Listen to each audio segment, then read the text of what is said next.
Thanks so much for joining us for another edition of KFFB's Open Mic program. And we do have Attorney General Leslie Rutledge with us right now. And Leslie, thanks so much for taking time. Well, always happy to be on with you, Bob. You know, what is so tough, Leslie, and I know in your job, we appreciate you because you have stated from day one, scammers, beware, you're in Arkansas. But something that just gives me chills and makes me almost angry, that when people are down, there's somebody going to try to scam them out of their money. And that's something they got to be aware of because there's still checks that haven't been arrived yet in Arkansas. Some have, but some folks have not received it. And explain what the process for them to receive a check and what they got to be aware of. Well, this is an issue that the Attorney General's office we've been working on and making Arkansans aware of, is that with the economic impact funds that are being sent out to Americans from the federal government, sadly, there are people who are looking to steal that money, but they're also looking to steal your identity. The economic impact funds, if you had your tax returns direct deposited into your bank account before, that is how you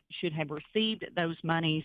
And if you had received it via check, you should be receiving a check from the federal government, but what will not receive is a phone call, text message, or email from someone from the federal government asking for your bank account number or your Social Security number. And that's what con artists are doing. They are posing as the federal government, sending text messages, making phone calls, and sending emails stating that they are the federal government and they need this information. Con artists, again, want this information so they can steal your identity. So the IRS is not calling asking for your Social Security number, and they're not calling asking for your bank account.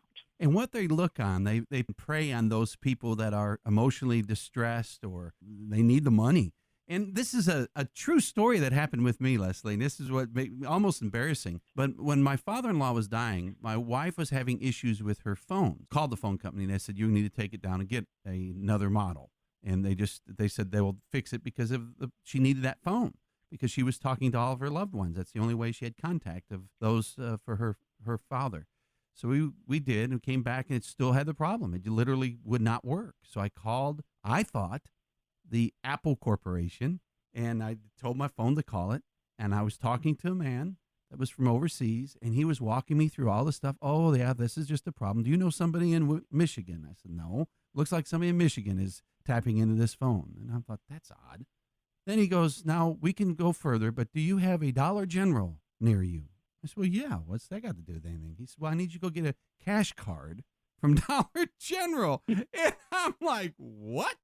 And I felt like here I have sat on the phone for 20 minutes going through the phone and all this stuff. It's that simple. And you don't realize it. Then I called the Apple Corporation, the real legit folks, and I said, this is happening. And I go, yeah, right. There's nobody doing this.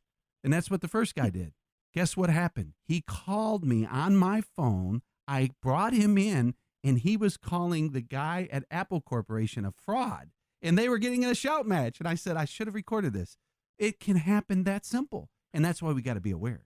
That's right. So, and you were smart and savvy enough that as soon as this con artist asked you to go to Dollar General and get a cash card, that it registered that, holy cow, I'm talking to a total fraud. Unfortunately, Bob, not everyone has that light bulb go off because they're so frustrated in such a state of, I need my phone, or I don't want to be arrested. I want to help my grandchild get out of jail, that they panic and they get pressured into going and getting a cash card, giving their bank account information. And so anytime, and I think it's just a great rule of thumb, if they ask for bank account information, Social Security number, and absolutely, if someone asks you to go get a gift card, a cash card from a store and give them that number, that is a scam, period, end of discussion. And we hear about that all the time at the Attorney General's office, and I love that you're sharing the story and making people aware, because we need more people to be aware of how quickly you can lose money to these con artists. And they do put up fake websites. The Apple's a great example, but under this cloud of COVID-19 that we're in, we have seen thousands of fake websites that have popped up, and we are working with University of Arkansas at Little Rock, and we are shutting down those fake websites, but there have literally been thousands. And I encourage people, if you want information about COVID-19 and the coronavirus, come to arkansasag.gov, and we will link you directly to the Arkansas Department of Health. We will link you directly to the CDC. It's a great rule of thumb to go to .gov websites as trusted websites. We will also link you to the Arkansas Economic Development Commission if you are a small business and you are needing help, bridge loan to get through this time and pay your employees. We put $3 million from the Attorney General's office into the Arkansas Economic Development Commission to allow small businesses to apply for loans. I did $1 million from the Attorney General's office settlement funds from lawsuits to give to our medical personnel across the state to help purchase that protective equipment for them to use. So we will link you directly, and we're going to do everything we can to get through this crisis together. I like what Senator Bozeman always says, if you're not sure, don't. If it doesn't sound right, don't. Just hang up and call your office. They can just call your office. That's the best thing to do. That's right. If it sounds too good to be true, it probably is. And there's usually a little gut instinct that kicks in, and we want people to listen to it and say, you know what, maybe I need to hit the pause button. Let me call Leslie's office, find out if this is a scam, and we'll be able to tell you. And there is no judgment. We want everybody to call. Matter of fact, we have had over 12,000 phone calls to our office in the last few weeks as it relates to price gouging and scams. Normally, we get 200 to 300 phone calls per week. Over the last several weeks, we've received 2,000 to 3,000 phone calls per week, and we are going to answer or call every single person back. We're going to respond to every single Facebook message you send us, so please contact us at the Attorney General's office and let us do the fighting for you. Well, that's absolutely great news for Arkansans. So remember, if you're in doubt, don't. Just don't do it. That's the biggest thing. Just don't do it. Don't do it. Absolutely. Now, also, April is Child Abuse Awareness Month. Let's talk about that for a moment. It is, and this is a much different April than we have ever experienced. And it's normally it's a time when we're thinking about fresh flowers and the rains and all these beautiful things. But we must keep in mind during Child Abuse Awareness Month and every month that there are children who are suffering at the hands of evil.